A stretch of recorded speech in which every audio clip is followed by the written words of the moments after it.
Hello guys, আমার নাম সোনিয়া বিশ্বাস। আমি নতুন ইউটিউবে ভিডিও করছি, আর আমার ভিডিওটার প্রধান উদ্দেশ্যই হচ্ছে হিস্ট্রি পড়ানো এবং অবশ্যই তার সাথে বেঙ্গলিটাও দেখানো। কিন্তু আমার প্রধান প্রায়োরিটি থাকবে হিস্ট্রিটায়। আমি যেটা বিশেষ করে আজকালকার ছেলেমেয়েদের মধ্যে দেখি যে তারা সব কিছু পড়লেও হিস্ট্রি পড়তে তাদের ইচ্ছা করে না, হয়তো বুঝতে পারে না, অথবা সালের প্রবলেম থাকে, বুঝতে চায়ও না, কারণ পছন্দ হয় না হিস্ট্রি সাবজেক্টটা, কনফিউশন থাকে। তো আমার প্রধান উদ্দেশ্য এটাই যে তাদের এই ভয় ভীতিটা ইতিহাস সম্পর্কে দূর করা। হ্যাঁ, অবশ্যই আমি বেঙ্গলিটাও পড়াবো, কিন্তু ইতিহাসটাই আমার মেন সাবজেক্ট থাকবে।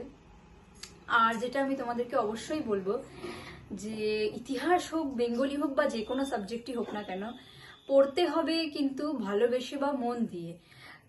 কিন্তু তুমি যদি ভাবো যে, বা তোমরা যদি ভাবো যে শুধুমাত্র আজকের কম্পিটিশনের যুগে ভালো মার্কস পাওয়ার জন্য আমরা শুধু যে কোনো সাবজেক্টই হোক, শুধু বলছি না আমি ইতিহাসই, তো সেটা আমরা শুধু ভালো মার্কস পাওয়ার জন্যই করবো, তবে আজকে মনে থাকবে কিন্তু পরে ভবিষ্যতে কিন্তু আর মনে থাকবে না।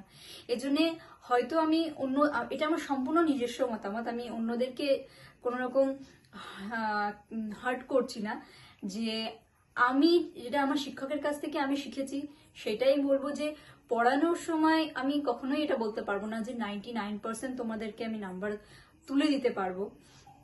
আমি তোমাদেরকে পড়াবো শেখানোর জন্য, জানানোর জন্য, যেটা তোমাদেরকে শিখতে হবে, জানতে হবে। মানে সেটা যদি আমি তোমাদেরকে বোঝাতে পারি, আমার পড়াটা শেখানো যদি তোমাদের মনটা ছুতে পারে, তাহলে ভাববো যে আমার ভিডিওটা বানানো, পরের দিন থেকে যে আমি ভেবেছি যে ভিডিওগুলো তোমার পড়াটা স্টার্ট করব, সেটা আমার সার্থক হবে। আর যদি না পারি, হয়তো সেটা আমার ব্যর্থতাই হবে, অবশ্যই ব্যর্থতা হবে।